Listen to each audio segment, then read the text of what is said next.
கடகராசி அன்பர்களுக்கும் நேயர்களுக்கும் ஆனந்த வணக்கங்கள். இது வரைக்கும் பார்த்தீங்கன்னா மிதுனத்தில் இருந்த குரு வந்து 5/12/2025 கடகத்தில் வக்ர பெயர்ச்சி அடைகிறார்.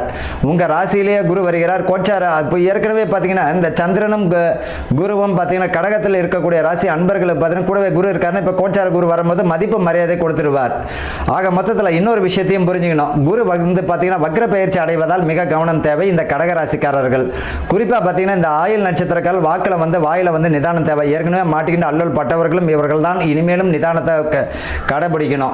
யாரையும் பற்றி தவறாக விமர்சனம் செய்ய வேண்டாம். அதில் வந்து பார்த்தீங்கன்னா உங்களுக்கு தான் சரிவை தந்துவிடும். எந்த கட்சிக்காரர்களை பற்றி விமர்சனம் வேண்டாம். நீங்கள் உண்டு உங்கள் வேலை உண்டுன்னு இருப்பது நல்லது. கூட நட்பு கேடு தரும் என்பதை போல நண்பர்கள் யார், நல்லவர்கள் எப்படி, கெட்டவர்கள் எப்படி என்று காட்டியும் கொடுத்துருவார். அது உங்களுக்கு புரியும் வச்சிருவார். ஏற்கனவே அனுபவிச்சிட்டிங்க, இனிமேலும் அனுபவிக்கக்கூடியம்னா அதில் வந்து கவனமாக இருக்கிறது நல்லது.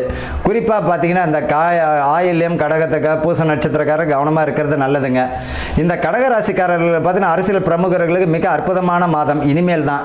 இவர்களை பொறுத்த வரைக்கும் அதே மாணவர்களுக்கு வந்து பார்த்தீங்கன்னா கல்வியில் முன்னேறக்கூடிய சூழ்நிலை தந்துவிடும். ஞானம் அதிகமாக இருக்கும்.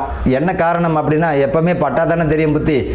ஆமாம், இப்போ பட்டுட்டீங்க, இனிமேல் தான் தெளிவடைவீங்க. அதில் வந்து கவனமாக இனிமேல் வரக்கூடிய காலமும் கவனமாக தான் இருக்கணும். இந்த மாதத்தில் ரொம்ப கவனமாக இருக்கணும். வாய் நிதானம் தேவை.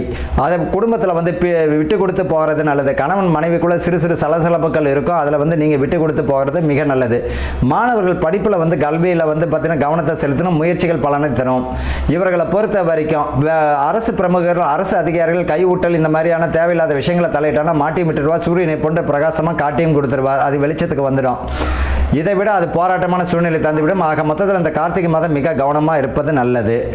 ஆபரேஷன் செய்து குழந்தை பெற்றுக் கொள்பவர்களுக்கு இப்போ அற்புதமான மாதமாக இருக்கும். அதுக்குரிய பலனையும் தந்துவிடும். கருது தரிக்கிறதுக்குரிய மாதமாகவும் நிற்பதற்குரிய வாய்ப்புகள் தந்துவிடும். இந்த மாதம் சுப செய்திகள் அதிகமாக உண்டு. வம்ச விருத்தி தடையாக இருந்தவங்களுக்கு எல்லாருக்குமே இந்த வருஷம் மாதம் பார்த்தீங்கன்னா வம்ச விருத்திக்குரிய பலத்தை தந்துடும். கவலைப்பட வேண்டிய அவசியம் இல்லை. அதே போல் வந்து பார்த்தீங்கன்னா இரண்டாம் திருமணம் செய்து கொள்பவர்கள், ஏற்கனவே விவாகரத்தானவர்களோ திருமணம் தடை தாமதம் அடைந்தவர்களுக்கோ திருமணத்துக்குரிய பாக்கியம் தந்திடும். விட்டு கொடுத்து நீங்கள் தான் போக வேண்டும். அது இன்னொரு விஷயம் என்னென்னா வம்பு வழக்குகள் எல்லாமே வந்து ரொம்ப காலமாக இழுத்துட்டு இருந்து எல்லாமே முடிவுக்கு வரும். பூர்வீக சொத்துக்கள் கிடைப்பதற்கு வாய்ப்புகள் உண்டு. பெற்றோர் வழியில் வந்து பார்த்தீங்கன்னா உங்களுடைய பெற்றோர்களுக்கு அரவணைத்து போவது நல்லது. அவர்களை பொறுத்தவரைக்கும் பூர்வீக சொத்து வந்து அடக்குமுறை கையாளாமல் அன்பாக கேட்டிங்கனால அவர்கள் கொடுக்கக்கூடிய வாய்ப்புகள் உண்டு. பூர்வீக சொத்து அமையும். குலதெய்வ வழிபாடு மிகுந்த ஆனந்தத்தை தந்துவிடும், வெற்றியை தந்துவிடும்.